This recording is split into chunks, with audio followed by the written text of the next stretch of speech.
നമസ്കാരം, എൻ്റെ പേര് നിതിൻ എഫ് എന്നാണ്. ഞാൻ SVT ഹോസ്പിറ്റലിലെ കൺസൾട്ടൻറ്റ് സൈക്കോളജിസ്റ്റാണ്.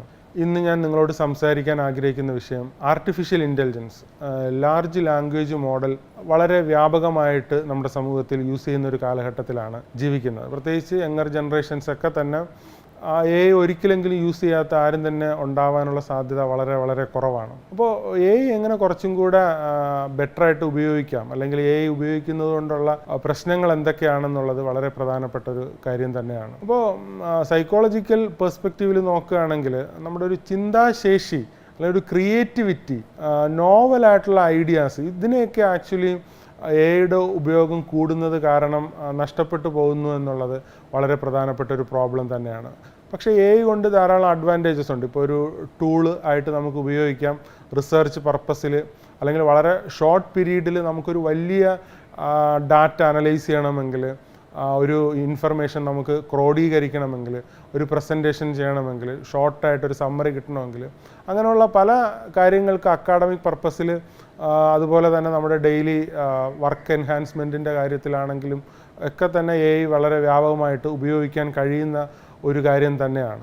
പക്ഷേ എവിടെയാണ് അതിനൊരു കൂടുതലും നെഗറ്റീവായിട്ടുള്ളൊരു കോൺസിക്വൻസ് വരുന്നതെന്ന് ചോദിച്ചാൽ, ചില ആൾക്കാരൊക്കെ തന്നെ ഈ AIയെ വേറൊരു ആളെപ്പോലെ, വേറൊരു ഇൻഡിവിജ്വലിനെ പോലെ ട്രീറ്റ് ചെയ്യാറുണ്ട്.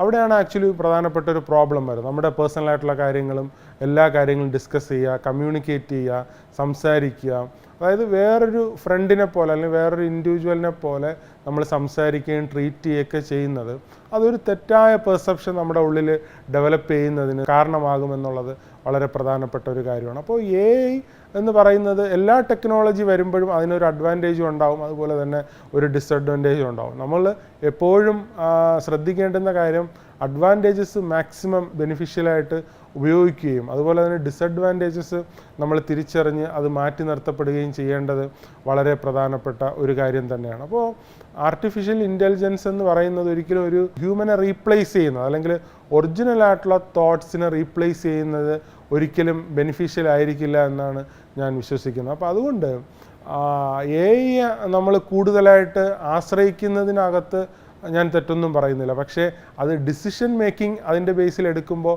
അതിൻ്റെ ഫൈനൽ ഡിസിഷൻ മേക്കിംഗ് എല്ലാം തന്നെ ക്രിട്ടിക്കലി ഇവാലുവേറ്റ് ചെയ്തതിന് ശേഷം മാത്രം എടുക്കാൻ വേണ്ടിയിട്ട് ശ്രമിക്കുക. അതുപോലെ തന്നെ നമ്മളിപ്പോൾ ഒരു കാര്യം ഏത് ലാർജ് ലാംഗ്വേജ് മോഡൽ ആപ്പിലാണെങ്കിലും, ഇപ്പോൾ ChatGPT ആണെങ്കിലും, ഗ്രോക്ക് ആണെങ്കിലും, ജെമിനി ആണെങ്കിലും, ഏത് ആപ്പ് യൂസ് ചെയ്യുന്നെങ്കിലും ആ ആപ്പിനകത്ത് അവർ തരുന്ന ആൻസറൊക്കെ തന്നെ ജനറലി അതൊരു പോപ്പുലർ ഒപ്പീനിയനോ അല്ലെങ്കിൽ ഒരു ജനറൽ കൺസെൻസോ ബേസ് ചെയ്തിട്ടായിരിക്കും അവർ ആൻസറുകളൊക്കെ തരിക.